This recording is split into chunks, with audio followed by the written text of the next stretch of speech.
महिमा की नई नवेली बहू की मुंह दिखाई की रस्म चल रही थी। गांव की सभी औरतें बारी बारी से आकर बहू को कुछ देकर उसका चेहरा देख रही थी। अरे महिमा, बहू तो बड़ी सुंदर मिली है तुझे। अच्छा, तेरी बहू बदसूरत है क्या? सभी बहुएं सुंदर ही होती हैं। अरे ऐसा कहना पड़ता है, लेकिन सच कहूं तो मेरी बहू से भी ज्यादा सुंदर है तेरी बहू। महिमा अपनी बहू की तारीफ सुनकर खुश हो जाती है। बहू, ये हमारी गांव की बहुत सम्मानित महिला है, सब इनको चाची चाची कहते हैं। राधिका उनके पैर छू लेती है। तभी वहां पर गांव की दूसरी औरत शीला एक बॉक्स लेकर आ जाती है। कितनी गर्मी कर रखी है, कम से कम एक एसी ही लगवा लेती। अरे शीला, तुम कब आई शहर से? बस आपकी बहू को देखने आई हूँ। इसमें क्या लेकर आई हो? इसमें पिज्जा है। ये क्या होता है? हाँ, आपको पिज्जा के बारे में नहीं पता? अरे कैसे पता होगा, पिज्जा गरीबों के लिए होता ही नहीं है, इसीलिए तो खास आपकी बहुरानी के लिए लेकर आई हूँ। ये लो, इससे पहले तो पिज्जा देखा तक नहीं होगा आप लोगों ने। मैं चलती हूँ, वरना यहाँ गर्मी में उबल कर मर जाऊंगी मैं। राधिका के हाथों में पिज्जा का बॉक्स रखकर महिमा वहां से चली जाती है। इसकी बातों को दिल पर मत लेना बहू, ये तो है ही चुड़ैल।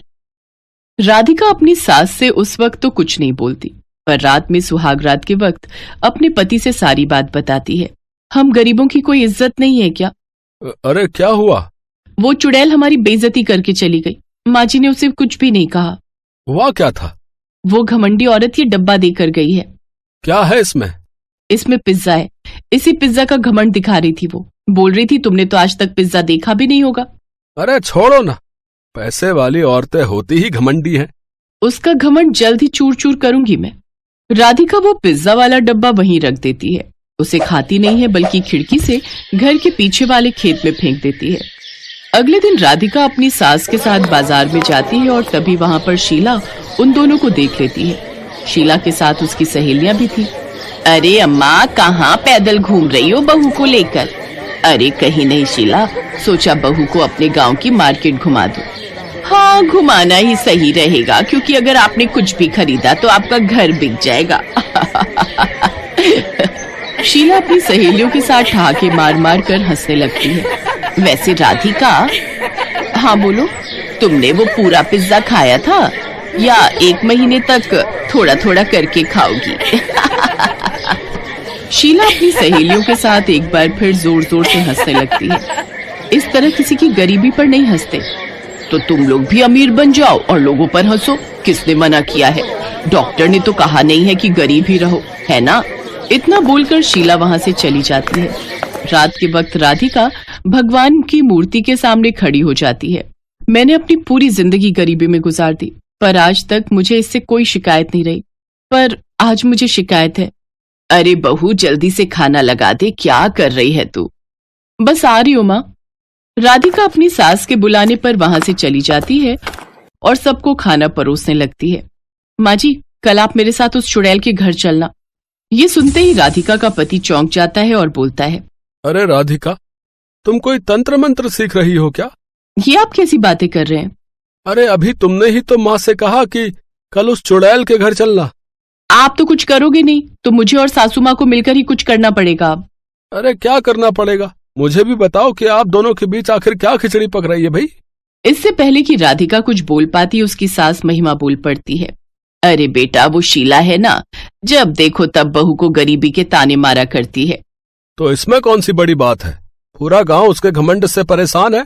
वो तो हर किसी को ताने मारा करती है, उसे बस इग्नोर करो, इसके अलावा कोई उपाय नहीं है। देखा माँ जी, इसीलिए तो इनको कुछ बताना नहीं चाहती थी। खैर, वो रात तो बीत जाती है, लेकिन उस रात की प्रार्थना शायद अब कबूल होने वाली थी। सुबह राधिका का पति जब काम पर चला जाता है, उसके बाद अचानक उसकी सास अपनी बहू को जोर जोर से पुकारने लगती है। बहू, अरे ओ बहू, जल्दी से घर के पीछे आजा, चमत्कार हो गया। राधिका भागकर घर के पीछे पहुंच जाती है। क्या हुआ माँ जी, अचानक यहाँ क्यों बुलाया? बेटा ये देखो, अब वो पूरा खेत पिज्जा से भरा हुआ था। हाँ, ये तो पिज्जा उगाए हैं पूरे खेत में। लेकिन ये चमत्कार आखिर हुआ कैसे?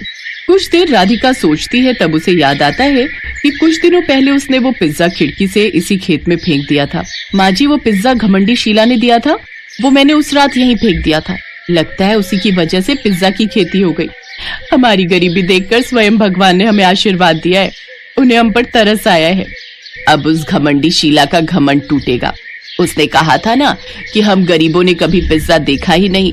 आज देख लो, हमारे पास इतना पिज्जा है कि हम पूरे गांव को खिला सकते हैं। हाँ माँ जी, यही सही दिमाग लगाया आपने। पूरे गांव को हम पिज्जा खिलाएंगे, लेकिन फ्री में नहीं। मतलब भगवान ने हमें अमीर बनने का मौका दिया है, इसे हमें नहीं गंवाना चाहिए। इसके बाद दोनों सास और बहू मिलकर सारा पिज्जा इकट्ठा कर लेती हैं और जब उसका पति घर आता है तब उससे बात करने के बाद अगली सुबह से ही घर के बाहर वो लोग पिज्जा बेचना शुरू कर देते हैं। आओ आओ, मस्त पिज्जा खाओ सस्ते में। अब पिज्जा खाने शहर नहीं जाना पड़ेगा, आओ आओ। बहू, घर के बाहर तो लाइन लग जाती है। हाँ माँ जी, सुबह से शाम हो जाती है पर दूर दूर से लोग इस गांव में पिज्जा खाने के लिए आ रहे थे। उस दिन उनकी बहुत कमाई हो जाती है। माँ जी, हमारी आधी गरीबी तो आज ही खत्म हो गई। बहू, ये सब तेरी वजह से हुआ है, तू हमारे घर की लक्ष्मी है। उस दिन के बाद से सास और बहू मिलकर पिज्जा की खेती करनी शुरू कर देती हैं और कुछ ही दिनों में वो लोग मार्केट में एक रेस्टोरेंट भी खोल लेते हैं। अब उनका परिवार अमीर हो चुका था। एक रात महिमा अपनी बहू से कहती है, बहू, कल उस शीला के घर चलते हैं, उसे ढेर सारा पिज्जा गिफ्ट करके आते हैं। बहुत घमंड था ना उसे। अगले दिन सास और बहू मिलकर शीला के घर जाती हैं और उसे ट्रक भरकर पिज्जा गिफ्ट करके आती हैं। एक पिज्जा गिफ्ट करने के बाद शीला बहुत सुना रही थी।